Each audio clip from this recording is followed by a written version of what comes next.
Good evening everyone. Audio video clear है आप लोगों तक?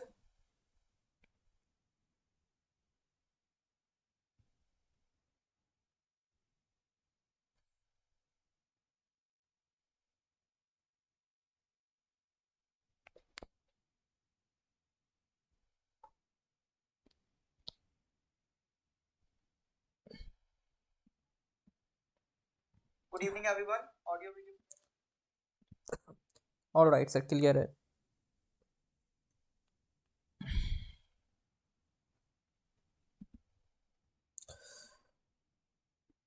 ओके, तो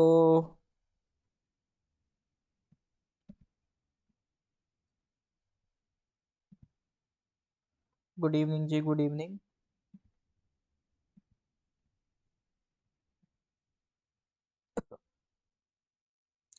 फरवरी 2023 का सर करंट अफेयर्स हम लोग डिस्कस कर रहे थे, ठीक है।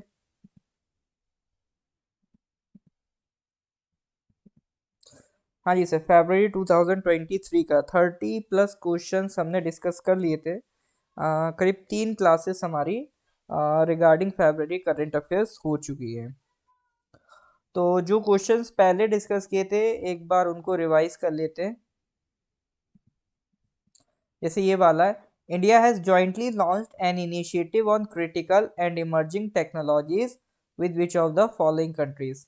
आई सेट इसको कह रहे हैं, iCET emerging critical and emerging technologies, ठीक है। इसका एक इनिशिएटिव है, हमने किस कंट्री के साथ साइन किया है? बहुत सही जवाब, करेक्ट आंसर इज यूएसए के साथ साइन किया है, ठीक है। ये हम लोग डिस्कस कर चुके हैं। ये लास्ट क्लास में आई थिंक डिस्कस किया था, गोबर स्कीम से रिलेटेड है। Which of the following new scheme has been announced by the government of India under the Gobar scheme? इस स्कीम के अंडर अभी इस साल के बजट में एक और स्कीम अनाउंस की गई है, तो उसका नाम क्या है सर? उसका नाम है पीएम प्रणाम, ठीक है। उसका नाम है पीएम प्रणाम, ठीक है। फेम टू सब्सिडी कौन सी मिनिस्ट्री हैंडल करती है?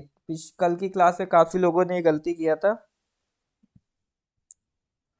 बताइए सर, फेम टू इंडस्ट्री तो फेम टू सब्सिडी आपका मिनिस्ट्री ऑफ हैवी इंडस्ट्रीज इसको हैंडल करती है, ठीक है।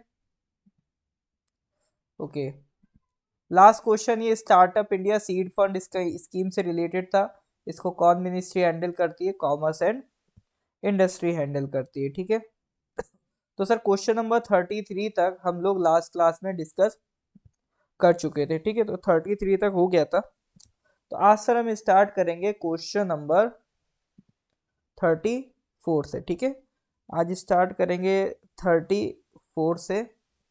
तो आज का पहला क्वेश्चन ये रहा आपकी स्क्रीन पर। Recently who amongst the following from India has won the Grammy award for the divine tides album in the best immersive audio album category? देखो, ग्रैमी अवार्ड दिया जाता है जो, जैसे आपका एकेडमी अवार्ड है जिसके ऑस्कर भी कहते हैं, वो इंडिया दुनिया का one of the finest award है आर्ट की फील्ड में। इसी तरह से ग्रैमी अवार्ड होता है, ये उनको मिलता है जो म्यूजिक की फील्ड में टाइटल होल्ड करते हैं, ठीक है। तो ग्रैमी अवार्ड म्यूजिक का सबसे बड़ा अवार्ड होता है। तो एक एल्बम है डिवाइन टाइड्स, तो उसको अवार्ड मिला है किस कैटेगरी में? Best immersive audio album category. तो इसमें दो आपके म्यूजिशियंस हैं, एक इंडिया से हैं, एक बाहर के हैं। तो इसमें सवाल ये, इंडिया के कौन से म्यूजिशियन इसमें इन्वॉल्व है? ऑल राइट, बिल्कुल सही जवाब सर, correct answer is Ricky Kej, Ricky Kej. तो रिकी केज डिवाइन टाइड्स जो एल्बम है, इसमें इनको क्या मिला है?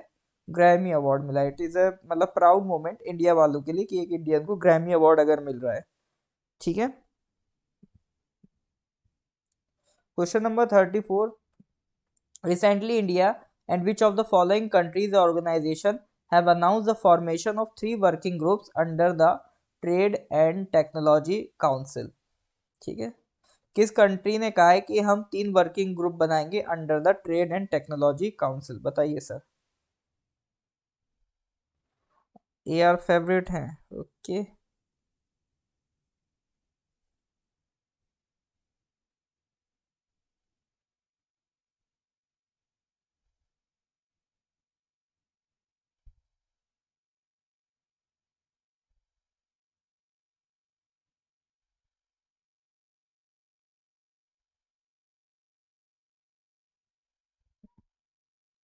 हाँ जी, ट्रेड एंड टेक्नोलॉजी काउंसिल में 3 ग्रुप बनाने की बात चल रही है। तो सवाल ये है कि इंडिया और किस कंट्री ने अनाउंस किया है। ओके, तुक्का क्या लगाएंगे? सी तुक्का लगाएंगे। चलो सर, बिल्कुल correct answer is European union. ठीक है, तो इंडिया और यूरोपियन यूनियन ने मिलकर डिसाइड किया है कि trade and technology council group बनाएंगे। ठीक है, ट्रेड एंड टेक्नोलॉजी काउंसिल किस लिए बनाएंगे? ताकि इंडिया और यूरोपियन यूनियन के साथ जो स्ट्रेटेजिक टाइज है उसको हम और ज़्यादा स्ट्रॉन्ग कर सके, और हमारे भी जो ट्रेड एग्रीमेंट्स है उनको और ज़्यादा स्ट्रॉन्ग कर सके। ठीक है,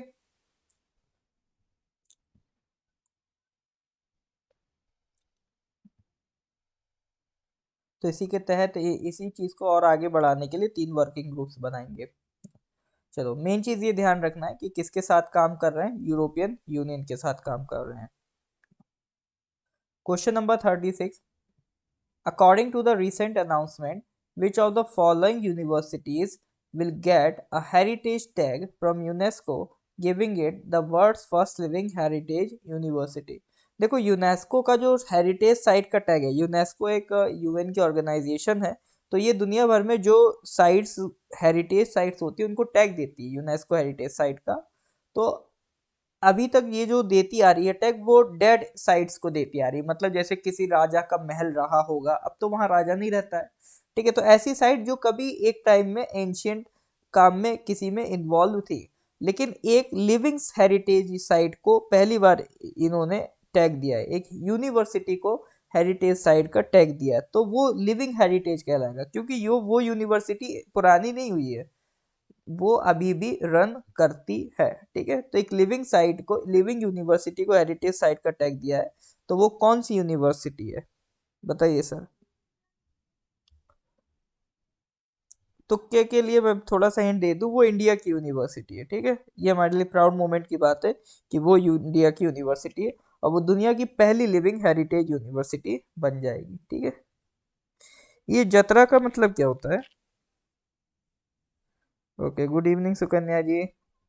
देख, लगाइए आज तुक्का, देखें आज भी आपका किस्मत चल रहा है कि नहीं चल रहा है।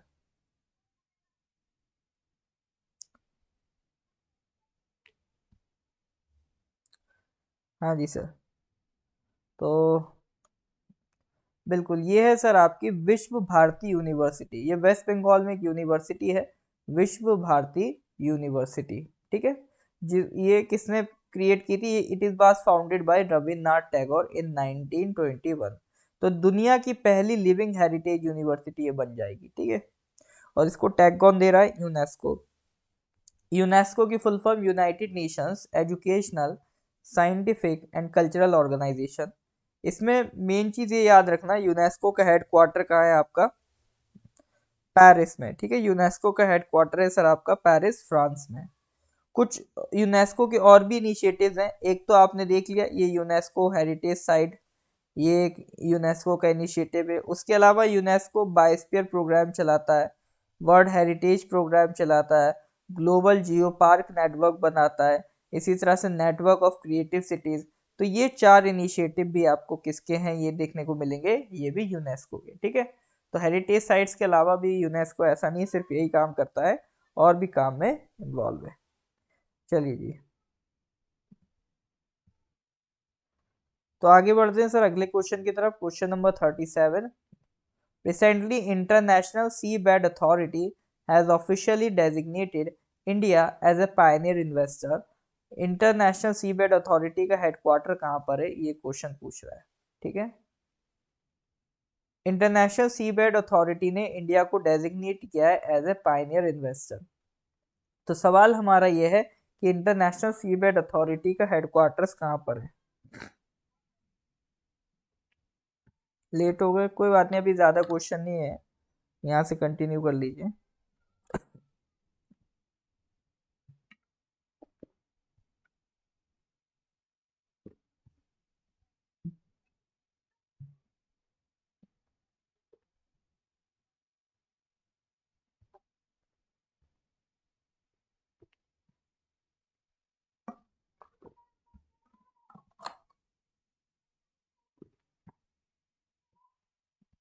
हाँ जी सर, क्या लगाएंगे आंसर?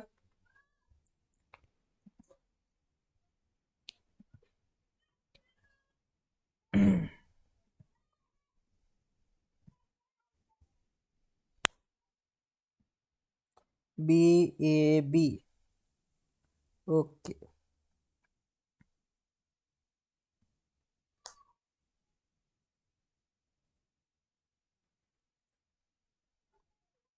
बाकी लोगों को क्या लग रहा है?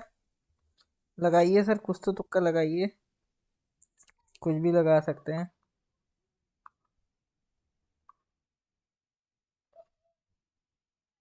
चलो जी, करेक्ट आंसर की तरफ आते हैं। तो इंटरनेशनल सीबेड अथॉरिटी का हेडक्वार्टर है सर आपका जमाइका में। ये सेंट्रल अमेरिकन कंट्री है जमाइका, अगर आप देखोगे सेंट्रल अमेरिकन कंट्री है। तो जमाइका में इंटरनेशनल सीबेड अथॉरिटी का हेडक्वार्टर है। इंटरनेशनल सीबेड अथॉरिटी का सर काम क्या है? इसको इस्टेब्लिश किया गया था 1982 में। एक कन्वेंशन साइन हुआ था, United Nations convention on the law of sea. ठीक है, इसको शॉर्ट में कहते हैं अनक्लोज। तो यूनाइटेड नेशंस में कन्वेंशन साइन हुआ था on the law of sea. तो 167 मेंबर्स के साथ इसको साइन किया गया था। ठीक है, तो इसी कन्वेंशन को इम्प्लीमेंट कराने का जो काम है वो करता है आपका इंटरनेशनल सीबेड अथॉरिटी। ठीक है, इसी कन्वेंशन को इम्प्लीमेंट कराने का काम है सीबेड अथॉरिटी। उसके अलावा जो पॉलीमेटेलिक नोड्यूल्स होते हैं, पीएमएन, पॉलीमेटेलिक नोड्यूल्स क्या है? ओशियन में एक पूरा आप कह सकते हो छोटे छोटे अलग अलग डिफरेंट टाइप्स के मेटल्स का एक पूरा सेट मिलता है इस तरह से चिपका हुआ। इसी को हम लोग पॉलीमेटेलिक नोड्यूल्स कहते हैं। तो इसका एक्सप्लोरेशन डिफरेंट डिफरेंट कंट्रीज करती है। तो उसके एक्सप्लोरेशन को रेगुलेट करने का काम कौन करता है? Polymetallic nodules. और जो भी सरफेस बांटता है, ठीक है, ये कन्वेंशन क्या है? ये सरफेस बांटने का काम करता है। जैसे अगर हम अनक्लोज की बात करें, ये United Nation convention on the law of sea जो 1982 में साइन हुआ था, ये करता क्या है?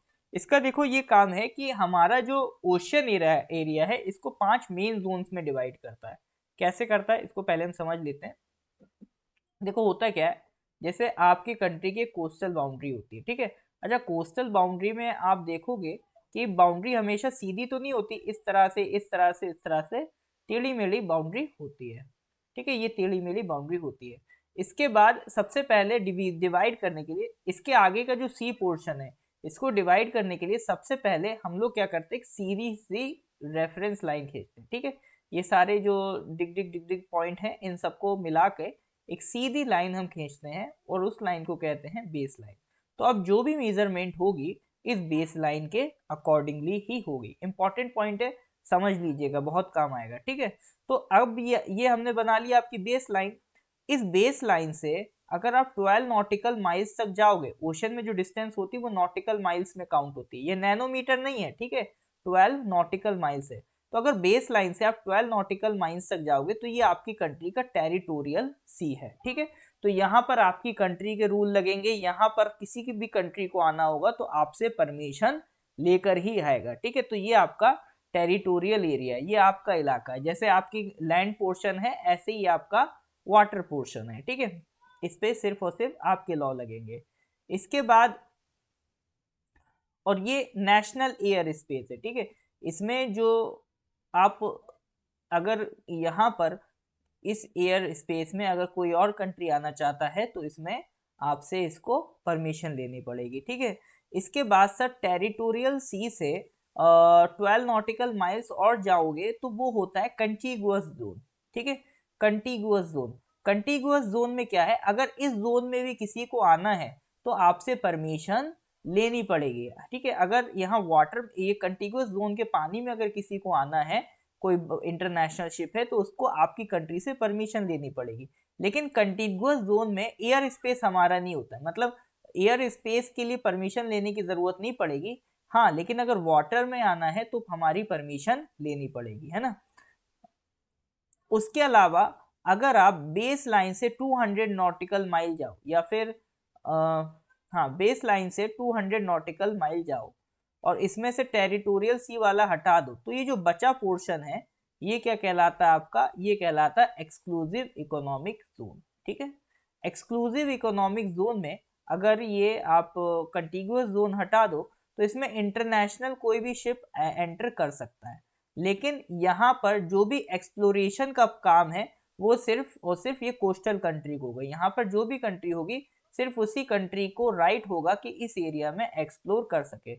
एक्सक्लूसिव इकोनॉमिक जोन में बाहर के शिप्स आ सकते हैं, नो डाउट, ठीक है, लेकिन जो सी वेड है, जो ओशन का बेस है, यहाँ पर एक्सप्लोरेशन का जो अधिकार होगा वो सिर्फ और सिर्फ किस कंट्री को होगा, कोस्टल कंट्री को होगा, ठीक है।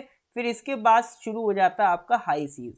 हाई सीज में सर बिल्कुल फ्री है, हाई सीज में ये इंटरनेशनल वाटर्स में आप आ गए, इसमें फिर आपका किसी भी कंट्री का कोई एक रोल नहीं रहेगा, किसी भी कंट्री की सॉवरेनिटी इस एरिया में नहीं रहेगी, ये इंटरनेशनल वाटर्स फिर आपके स्टार्ट हो जाते हैं, ठीक है। तो बेस लाइन से हम लोग किस तरह से डिवाइड करते हैं, सबसे पहले बनाते हैं टेरिटोरियल सी, यहाँ पर एयर स्पेस भी आपका, वाटर स्पेस भी आपका, और नीचे का जो ओशन का बेस है वो भी आपका। फिर आता है ये कंटिगुअस जोन। कंटिगुअस जोन में सर एयर स्पेस आपका नहीं रहता है, लेकिन वाटर आपका और नीचे का पानी आपका, ठीक है, बेस आपका। लेकिन कंटिगुअस जोन के बियॉन्ड अगर आप जाओगे एक्सक्लूसिव इकोनॉमिक जोन में, तो इसमें एयर स्पेस आपका नहीं रहा, वाटर आपका नहीं रहा, लेकिन इसके अंडरग्राउंड की जो एक्सप्लोरेशन है वो एक्सक्लूसिवली अभी भी आपकी है। फिर इसके बियॉन्ड आप जाओगे, फिर तो आप इंटरनेशनल वाटर में आ गए, तो ना ही आपका एयर स्पेस रहा, ना ही आपका वाटर रहा, और ना ही आपका बेस ऑफ द ओशन रहा, ठीक है। तो इस तरह से हम बेस लाइन के बियॉन्ड डिवीजन मेंटेन करके रखते। तो ये सारा डिवीजन का जो एग्रीमेंट है किससे साइन हुआ था, United Nation convention on the law of the sea के अकॉर्डिंगली डिसाइड हुआ था, ठीक है। तो ये सर अनक्लॉज से रिलेटेड कुछ इंपॉर्टेंट बातें हैं, इज दैट क्लियर और नॉट। इकोनॉमिक जोन में मैंने जैसे आपको बताया, इकोनॉमिक जोन में अगर एक्सप्लोर करने वाला काम है तो वो कॉन्टिनेंटल कंट्री ही करेगा, है ना।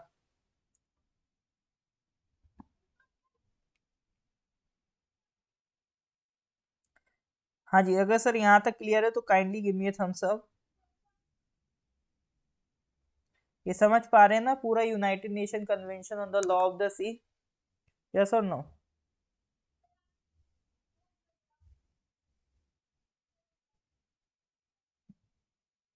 कोई डाउट तो नहीं है सर यहाँ तक।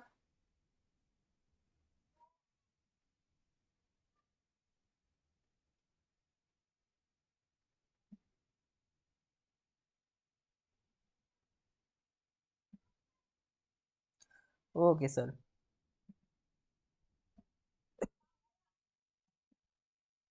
नेक्स्ट क्वेश्चन पे आते हैं सर। Question number 38, which of the following has become India first civic body to launch green bonds.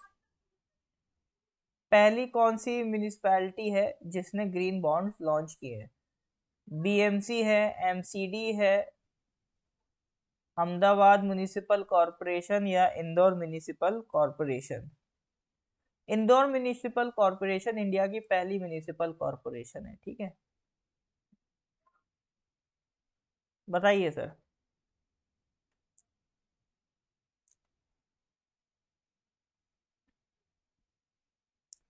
अभी हम समझेंगे ग्रीन बॉन्ड्स होते क्या है। चलो जी, correct answer is Indore municipal corporation. Green bonds issue करने वाली पहली सिविक बॉडी आपका Indore municipal corporation. Green bonds क्या होते हैं, तो पहले तो समझो बॉन्ड क्या होते हैं। बॉन्ड का मतलब क्या होता है कि अगर मान लो आप किसी को पैसा दे रहे हो, ठीक है, मान लो कोई पर्सन है आपसे पैसा ले रहा है, वो आपसे उधार ले रहा है, तो बदले में कुछ टाइम बाद वो आपको रिटर्न करेगा पैसा विद इंटरेस्ट। तो जब आप किसी को पैसा देते हो तो बदले में उससे एक रिसिप्ट साइन कराते हो, एक एग्रीमेंट साइन कराते हो, तो उधर आप उसे रुपया देते हो और उससे आप क्या लेते हो, एग्रीमेंट। तो जब कल आपको रुपए लेने होंगे तो आप ये एग्रीमेंट उसे दिखाओगे और वो आपको आपके रुपए विद इंटरेस्ट वापस कर देगा, ठीक है। तो इसी एग्रीमेंट को हम क्या कहते हैं, बॉन्ड। तो बॉन्ड लेन खरीदने का मतलब क्या है, अगर आपने बॉन्ड परचेज किया, ठीक है, यानी आपने पैसा दिया और बॉन्ड ले लिया। और बॉन्ड सेल करने का मतलब क्या है, आपको रुपए मिल गए, आपने बॉन्ड दे दिया, ये बॉन्ड सेलिंग कहलाती है। तो इंदौर म्युनिसिपल कॉरपोरेशन ने बॉन्ड परचेज किया है, यानी उन्होंने सॉरी, उन्होंने क्या किया है, बॉन्ड सेल किया है, मतलब उन्हें रुपए मिले हैं और उन्होंने बॉन्ड को किसी को दिया है। तो पैसा रेज करने का एक तरीका होता है ये बॉन्ड। बॉन्ड के एक डेट इंस्ट्रूमेंट है, किसी से उधार लेने का तरीका है ये बॉन्ड। अगर आप पैसा, ठीक है, ग्रीन प्रोजेक्ट्स के लिए ले रहे हो, अगर आप पैसा एक्सक्लूसिवली ग्रीन प्रोजेक्ट्स यानी इन्वायरमेंट के प्रोजेक्ट्स के लिए ले रहे हो, तो वो बॉन्ड कहलाएगा ग्रीन बॉन्ड। ठीक है, तो ग्रीन बॉन्ड का मतलब ऐसा डेट इंस्ट्रूमेंट जिससे जो आप पैसा ले रहे हो उससे ग्रीन प्रोजेक्ट फंड करोगे। ठीक है, तो वो आपका जो बॉन्ड है वो कहलाएगा ग्रीन बॉन्ड। ठीक है, सिंपल डेफिनेशन है। हाँ जी सर, क्लियर है कि नहीं है? यस और नो, समझ गए कि नहीं समझ गए? समझ गए तो give me thumbs up.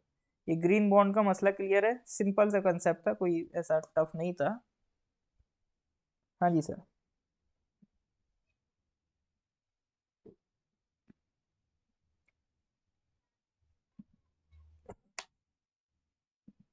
Well, then moving to the next question, question number 39. Which of the following companies has announced to introduce an AI chatbot Bard?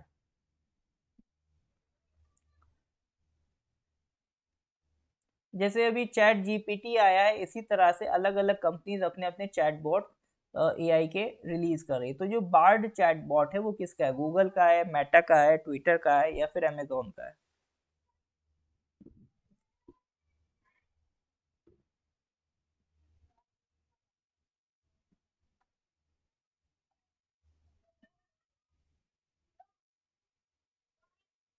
हाँ जी सर, बताइए, ये चैटबॉट किसका है?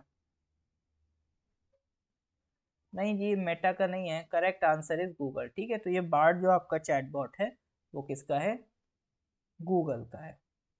ठीक है, it will give in depth conversational and ऐसे style answers just like chat GPT does right now. जैसे अभी चैट जीपीटी काम कर रहा है उसी तरह से ये काम करेगा। तो कौन सी लैंग्वेज पे काम कर रहा? Model model for dialogue application LaMDA, language model for dialogue application LaMDA के बेसिस पे ये काम कर रहा है। तो अगर कहीं लामडा न्यूज में दिखे तो समझ जाने वो किसकी बात हो रही है, वर्ड की बात हो रही है। ठीक है, question number 40। Who among the following is the author of the new book the Indian metropolis? Shashi Tharoor, Tavleen Singh, Firoz Varun Gandhi, Arundhati Roy.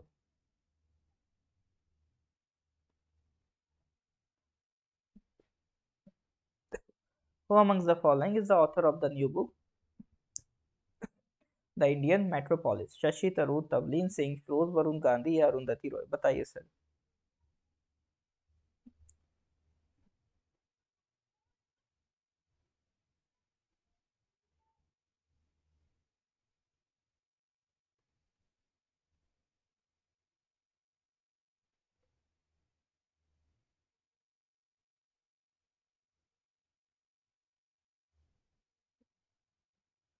बताइए sir, who amongst the following is the author of the book?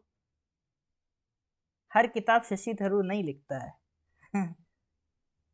मतलब शशि थरूर ही करता ही है सबका, तो शशि थरूर ही लगा दो sir of.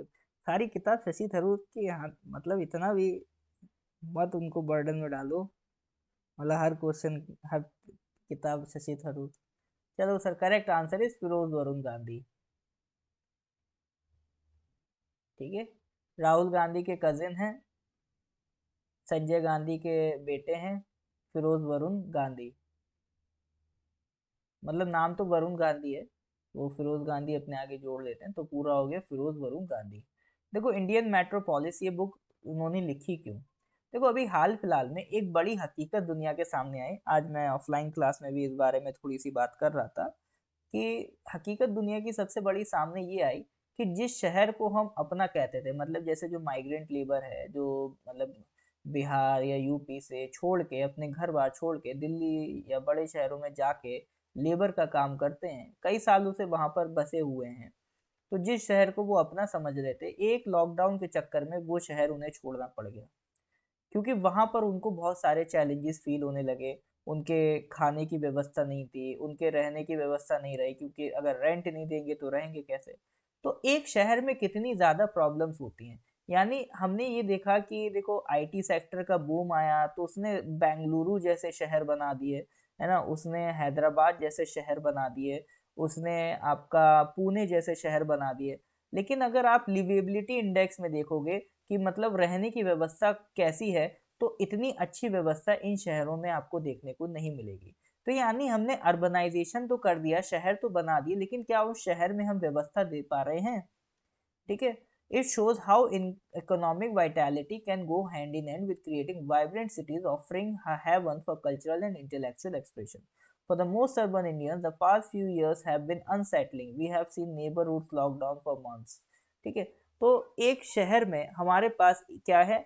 Our cities are hard to live in, lacking basic amenities while being unaesthetic and discordant with our civilization. यानी हमारे शहर बस डेवलप तो हो गए हैं कहने के लिए, लेकिन अभी भी इनमें बेसिक एम्यूनिटीज की कमी है।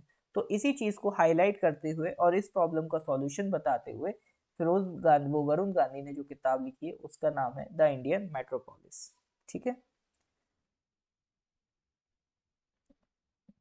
चलो जी, फिर नेक्स्ट क्वेश्चन पे आते हैं, question number 41। Recently, which of the following portals has been launched by the Union Minister Dharmendra Pradhan, which aims to build close ties between youth of northeastern states and other states under the banner एक भारत श्रेष्ठ भारत? ठीक है। North eastern states और other states के बीच एक close tie develop करने के लिए यूनियन मिनिस्टर धर्मेंद्र यादव ने एक पोर्टल लॉन्च किया है। तो पोर्टल का नाम पूछ रहा है, युवा संगम, युवा प्रयास, युवा शक्ति या युवा संयोग। धर्मेंद्र प्रधान हमारे एजुकेशन मिनिस्टर हैं। ठीक है। ए एंड बी ऐसे कैसे चलेगा सर? दो दो तुक्का।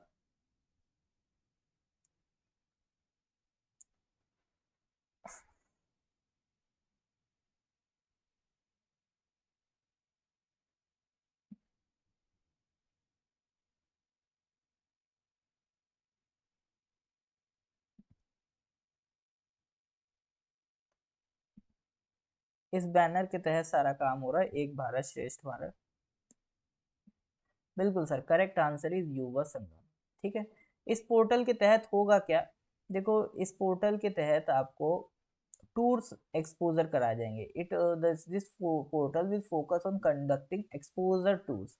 यहाँ नॉर्थ ईस्ट का यूथ अदर स्टेट्स में जाएगा और अदर स्टेट्स का यूथ नॉर्थ ईस्ट में जाएगा, तो दोनों को एक दूसरे के बारे में पता चलेगा। ठीक है। तो यहाँ पर वो पर्यटन सीखेंगे, परंपरा देखेंगे, प्रगति देखेंगे, परस्पर संपर्क देखेंगे। मतलब पर्यटन बोले तो टूरिज्म, परंपरा मतलब ट्रेडिशंस, प्रगति मतलब डेवलपमेंट, परस्पर संपर्क संपर्क मतलब पीपल टू पीपल कांटेक्ट। तो ये सारी चीजें आपका डेवलप करने के लिए युवा संगम पोर्टल बनाया गया है। ठीक है। तो इससे इंडिया की डाइवर्सिटी को हम सेलिब्रेट करेंगे और अपने अंदर एक वननेस की फीलिंग लाएंगे कि वी ऑल आर इंडियंस। ठीक है। भले ही हम कल्चरली, एथनिकली है ना डिफरेंट है, हम लिंग्विस्टिकली डिफरेंट है, रिलीजियस की पॉइंट से हम डिफरेंट है, but we all are Indians. ठीक है। तो इस फीलिंग को डेवलप करने के लिए, एक भारत श्रेष्ठ भारत की फीलिंग को डेवलप करने के लिए युवा संगम पोर्टल बनाया गया है। Moving to the next question, question number 42। Recently, Union Minister of Corporate Affairs has set up a committee on digital competition law.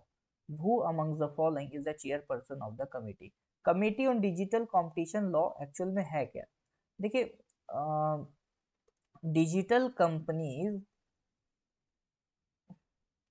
जैसे हमने कुछ लॉज बनाए है ना, जैसे हमने कॉम्पटी इंडिया में जितनी भी कंपनीज हैं उनका एक फेयर कंपटीशन उनके बीच हो, उसके लिए हमने डिफरेंट डिफरेंट लॉज बनाए। हमने ये कोशिश करी किसी एक कंपनी की मार्केट में मोनोपोली क्रिएट ना हो, ना कि कोई पॉलिसी ऐसी बने जो सिर्फ एक कंपनी को फेवर करे।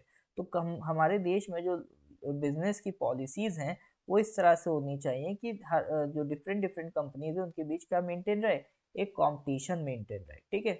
लेकिन ये लॉज हमें लगता है शायद आउटडेटेड हो गए हैं, क्योंकि डिजिटल कंपनीज का वर्क करने का तरीका अलग है। अभी तक हमने जो लॉज बनाए थे वो आपका ऑफलाइन कंपनीज के हिसाब से बनाए थे, जिनका एक स्टाफ होता था, फैक्ट्री होती थी, उस तरह से। लेकिन जो डिजिटल कंपनीज है उनका काम करने का तरीका अलग है। तो इसीलिए सरकार को लगा कि डाउट हुआ कि कहीं ऐसा तो नहीं कि जो हमने लॉज बनाए हैं कंपटीशन से रिलेटेड वो डिजिटल कंपनी पे काम करेंगे कि नहीं करेंगे, क्या उससे डिजिटल कंपनी कंट्रोल में आएगी कि नहीं आएगी। ठीक है। तो ये सब चेक करने के लिए सरकार ने कमेटी बनाई, committee on digital competition law.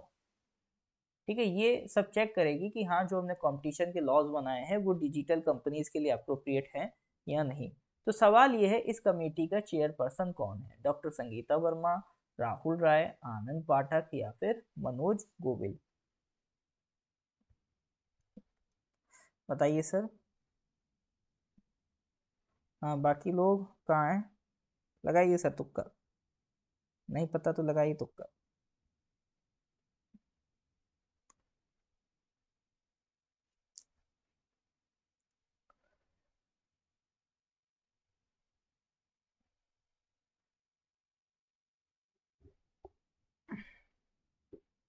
हाँ जी sir. Correct answer is Manoj Govil. ठीक है, करेक्ट आंसर है आपका मनोज गोविल। तो ये डिजिटल कंपटीशन पैनल क्या चेक करेगा कि डिजिटल कंपनीज के लिए जो कंपटीशन लॉ है वो अप्रोप्रिएट हैं कि नहीं। ठीक है, तो इस पैनल को जो हेड करेंगे वो मनोज गोविल। वो कौन होंगे? मिनिस्ट्री ऑफ कॉर्पोरेट अफेयर्स के सेक्रेटरी हैं। ठीक है, 16 मेंबर कमेटी होगी जिसमें यूनियन सेक्रेटरीज होंगे, लॉ एक्सपर्ट्स होंगे, इंडस्ट्री के स्टेक होल्डर्स होंगे। तो इसका सारा रिसर्च असिस्टेंट जो सेक्रेटेरियल वर्क है और जो सपोर्ट है वो कौन प्रोवाइड कर रहा है? मतलब एक तरीके से इस कमेटी का नोडल एजेंसी कौन सी होगी? Competition commission of India. ठीक है, कंपटीशन कमीशन ऑफ इंडिया का यही काम है कि ये चेक करता है कि इंडिया में ये कंपटीशन एक्ट 2002 के तहत ये बॉडी बनी थी। इसका काम यही है, ये चेक करना कि इंडिया में जितनी भी कंपनीज काम कर रही हैं, ऐसा तो है नहीं कि ऐसा तो नहीं है किसी एक कंपनी के तरफ मोनोपोली बन रही हो, कंपटीशन फेयर हो रहा है कि नहीं हो रहा है। तो ये चेक करने के लिए कंपटीशन कमीशन ऑफ इंडिया बनाया गया था। ठीक है, to enforce the competition law under the competition act of 2002। ठीक है, तो इसकी nodal ministry ministry of corporate affairs है। इसका जो चेयरपर्सन है ये सब कौन अपॉइंट करता है? सेंट्रल गवर्नमेंट अपॉइंट करती है, और ये as a quasi judicial body काम करती है। ठीक है, तो ये डिजिटल कंपटीशन पैनल के अलावा हमने यहाँ पर कंपटीशन कमीशन ऑफ इंडिया की भी बात करी। ठीक है सर, ये बात समझ में आ रही कि नहीं आ रही? इज दैट क्लियर और नॉट? हाँ जी सर, क्लियर है कि नहीं? Give me thumbs up. Clear है तो kindly give me thumbs up.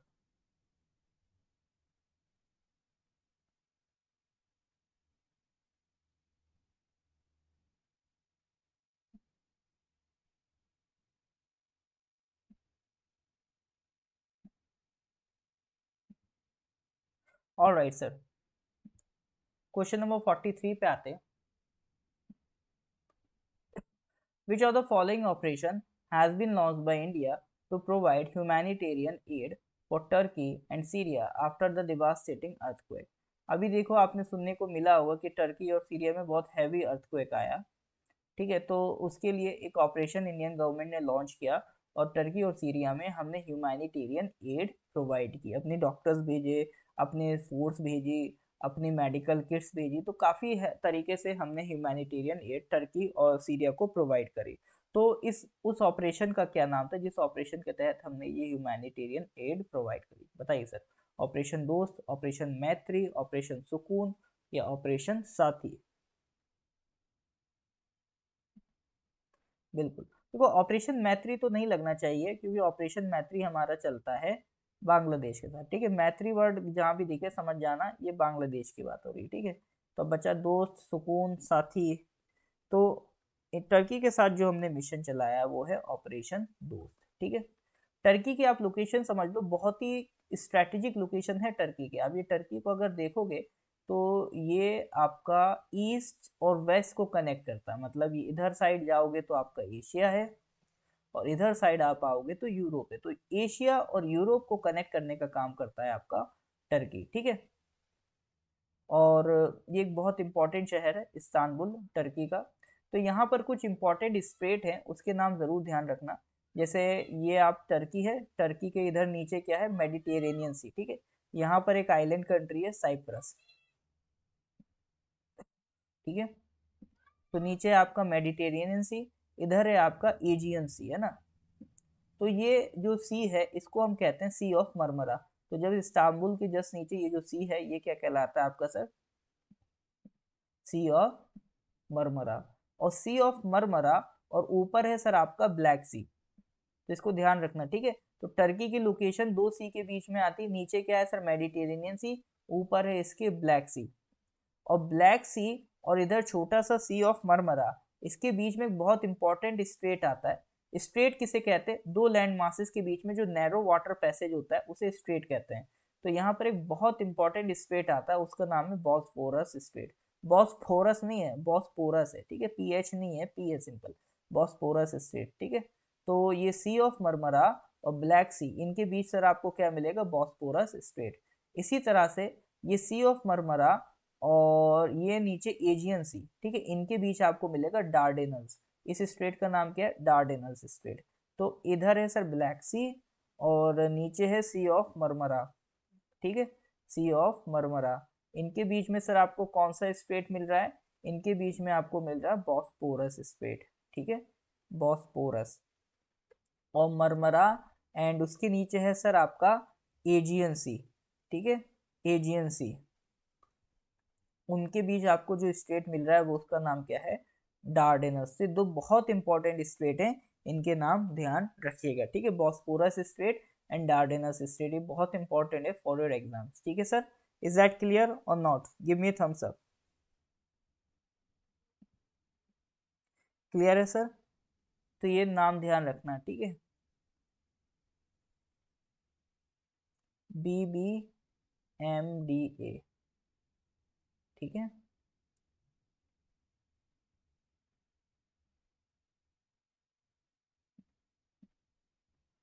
चलो सर, ये हो गया क्वेश्चन नंबर 43। क्वेश्चन नंबर 48 पे आते हैं। Recently prime minister Narendra Modi wore the jacket made from recycled plastic bottle during the parliament session. अभी एक जैकेट फेमस हुई थी प्रधानमंत्री की, जो रिसाइकल्ड प्लास्टिक बॉटल से बनी थी, है ना। तो वो जैकेट, तो वो किस कंपनी ने बनाई थी? उनका एक इनिशिएटिव चल रहा है अनबॉटल्ड इनिशिएटिव, तो उस इनिशिएटिव के तहत किस कंपनी ने वो रिसाइकल्ड प्लास्टिक बॉटल से वो जैकेट बनाई थी? बताइए सर। वो प्रधानमंत्री को जैकेट उन्होंने गिफ्ट की थी। ओएनजीसी, रिलायंस इंडस्ट्रीज लिमिटेड या इंडियन ऑयल कॉर्पोरेशन या फिर सर अडानी ग्रीन एनर्जी?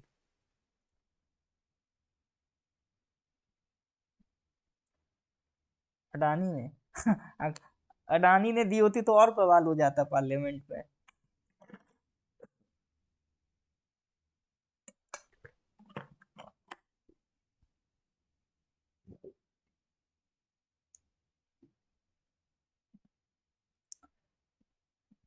ये दिया है सर आपका इंडियन ऑयल कॉर्पोरेशन है, ठीक है। ये जैकेट बनाई थी इंडियन ऑयल कॉर्पोरेशन ने। देखो, इंडियन ऑयल कॉर्पोरेशन ने एक इनिशिएटिव लॉन्च किया अनबॉटल्ड। तो उसके तहत वो क्या चाहते हैं? सिंगल यूज प्लास्टिक को खत्म करना चाहते हैं। तो उसे कैसे खत्म करेंगे? उसको रिसाइकिल करके। तो उसको रिसाइकिल करके कई डिफरेंट चीजें बनाई जा सकती हैं, एक जैकेट तक बनाई जा सकती है। ये दिखा दिया आपका इंडियन ऑयल कॉर्पोरेशन है, ठीक है। तो उन्होंने रिसाइकल्ड पॉलिएस्टर और कॉटन की मदद से ये सारा काम करा है, ठीक है। तो इसी के तहत उनका इंडियन ऑयल का टारगेट क्या है? To meet the requirement of uniforms for the customer attendants of other oil marketing companies, non combat uniforms for army, uniform dresses for institution and sales to retail customer. तो यहाँ तक अपनी brand को उन्हें फैलाना है, ठीक है। तो ये अनबोटल्ड इनिशिएटिव किसका है सर? ये है आपका इंडियन ऑयल कॉर्पोरेशन का। चलो जी, तो ये था सर आपका क्वेश्चन नंबर 44। तो आज यहीं तक रखते हैं ना। इसके आगे के question sir we will discuss in the next class, ठीक है। तो आज यहीं तक रखते हैं। अगर लेक्चर अच्छा लगा हो तो please do like the lecture and share with your colleagues. We will meet in the next class, ठीक है sir. Goodbye, have a nice day.